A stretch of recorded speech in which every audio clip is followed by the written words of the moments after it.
Hey everyone, today I'm going to talk about 5 tips on how traditional archery has made me a better bow hunter. Let's dive right in.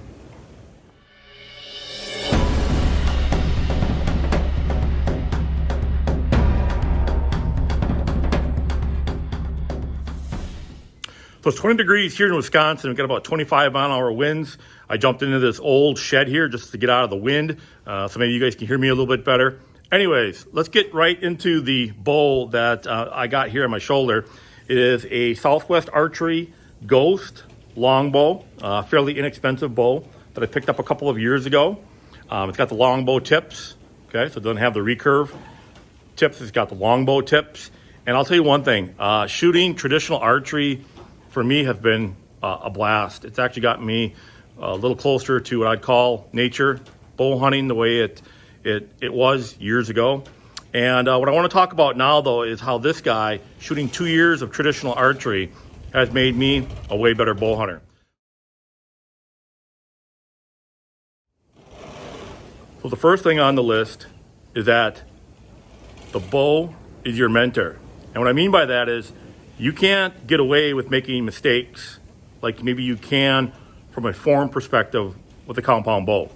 If you make a mistake, whether you not holding that, anchor point correctly, or maybe you're not drawing back consistently the same distance, or your brace arm, okay, is not holding the bow correctly each time, it's going to teach you. It's going to tell you that you're the one that's making the mistakes. Now, yes, there's a few things that you're going to do to be able to tune your bow to match you a little bit. But for the most part, the bow is the teacher and you are the student or the pupil, all right? The other thing that I want to add with that is it teaches you more about your equipment, okay? So you need to know, the correct arrow length, the correct brace height of your bow, the diameter arrow that you're shooting. You become more of a student of archery than you do where if you just get a compound, maybe you have somebody set it up for you, you shoot.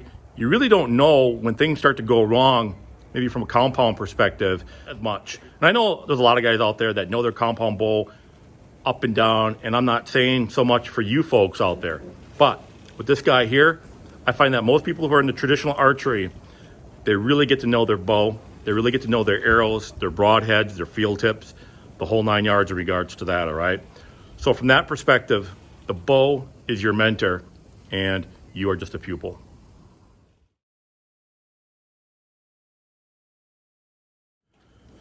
The second point is that when it comes to traditional archery, or traditional bow hunting, as I like to call it, is that close is never close enough.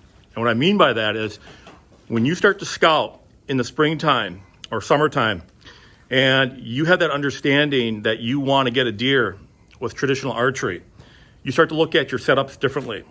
When I have my compound bow, I'm proficient out to 30 yards, and I'll shoot out to 40 if I feel the shot and everything is perfect, okay? But 30 is about where I look for trails. 30 and less, 20 actually is ideal. But when you're shooting traditional archery, when it comes to bow hunting, and you're trying to take down an animal, in my case, a whitetails here in Wisconsin, I look at where I put my stands differently. I look at my setups differently. I'm trying to get as close as possible without me being busted, okay? And that really teaches you in your mind on how to be a better bow hunter, okay? Not just an archer, but a bow hunter. I think those are two different categories that we're talking about. Not every archer is a bow hunter. Not every bow hunter is an archer. I understand that, okay? But as a bow hunter, it teaches you on how to set up on these deer. You scout differently. I think you scout a little bit more intensely, and your focus is a little bit better when it comes to your scouting perspective and where you set up. So point number 2 is close is never close enough.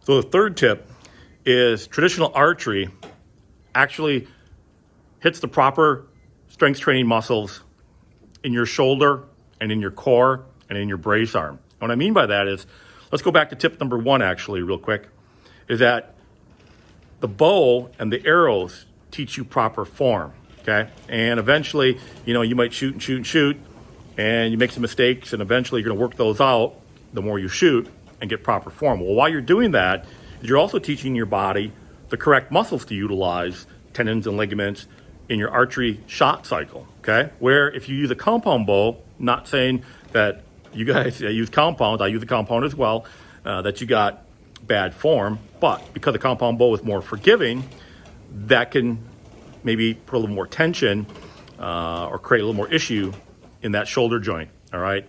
And leading to problems down the road. So if you're shooting more traditional archery, in a lot of cases, and you're shooting correctly, okay, proper form, you're gonna get stronger the way you should get stronger in archery.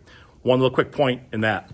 So a lot of people who shoot traditional archery cant the bow. Now, if you look at my shoulder here, okay, and I pull back, you'll notice how I keep this elbow down just a little bit more. No. And anytime you can keep that shoulder a little bit lower, okay, or the humerus, which is this main bone right here, all right, that's going to help prevent shoulder impingement syndrome. Now, the compound shooter, when they shoot, a lot of times they bring that arm up, maybe even up to this point here, but anytime you start to get above 90 degrees, okay, you start to put undue stress in that shoulder. Now, if there's inflammation in there from arthritis, whatever the case may be, that can aggravate it a little bit more. So just from the ability to take the bow and cant that bow just a little bit, all right, actually takes pressure off that shoulder, all right? So in an indirect way, traditional archery, even though you're pulling back and you're holding back that entire energy and that power, all right, is in a way a little bit better for you if you're canting that bow just a little bit. So there's one little tip with tip number 3 as far as, you know, traditional archery helps build traditional archery strength, or strength the way it should be. Tip number 4, the mind matters. Now, you know, you hear this a lot, and it is so true. When you get into traditional archery and you start shooting, man, the mind, it just clears right up. It is a great relaxation component for me and a lot of other guys and gals that I talk to that shoot traditional archery. And it really creates focus and clarity, and it teaches you to focus as well. Going back to tip number 1 again, proper form is so key. And when your mind is so focused on that proper form and clarity, when you shoot traditional archery, that just cleans the junk, and literally it's kind of like detoxing the mind. And that just helps everything in life, from your hunting, from your lifestyle of friends and family, your work, so on and so forth. So, you know, I think one of the best forms of therapy from a mental perspective, and makes you a better bow hunter because you focus a lot more and not be carried away with frivolous thoughts, is traditional archery. So tip number 4, the mind matters. And this guy right here plays a very big role in that.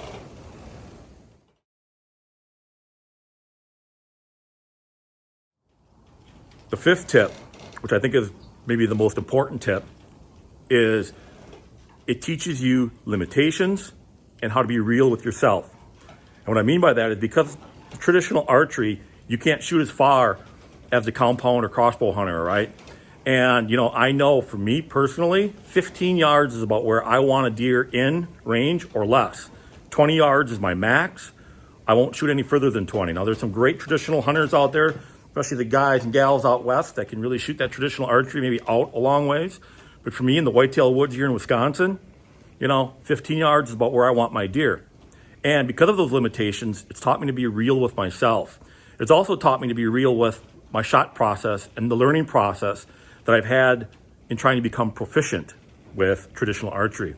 And, you know, I said try because it's always work in progress. And that's one of the fun things and great things about traditional archery is that work in progress. You enjoy the ride and not always the destination, okay?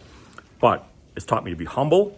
It's taught me to be a better bow hunter because of those limitations. And it's also taught me to become, or to be real with myself as a bow hunter. And because I've been dropped down maybe a little bit of a notch with traditional archery, that alone has made me, in my mind, a better bow hunter. Well, folks, I just checked the temperature and we're sitting at a balmy 12 degrees. So if you don't mind for me sacrificing my time out in this cold woodshed, okay, please sacrifice 1 second, and that's all it takes to hit that subscribe button. I greatly appreciate that. The other thing I want to mention is that in early 2023, I'm going to be launching an ebook called Archery Strong. And this ebook is going to have corrective exercises, corrective stretches. We're going to go into core strength training, and it's also going to go into forearm training for those of us who shoot finger tabs. And the book is entirely for those that want a program, a laid out program to get stronger in regards to archery and to protect their shoulder going forward in regards to archery. So look forward to that in early 2023, all right? So folks, until next time, Clint from Oak and Iron Outdoors.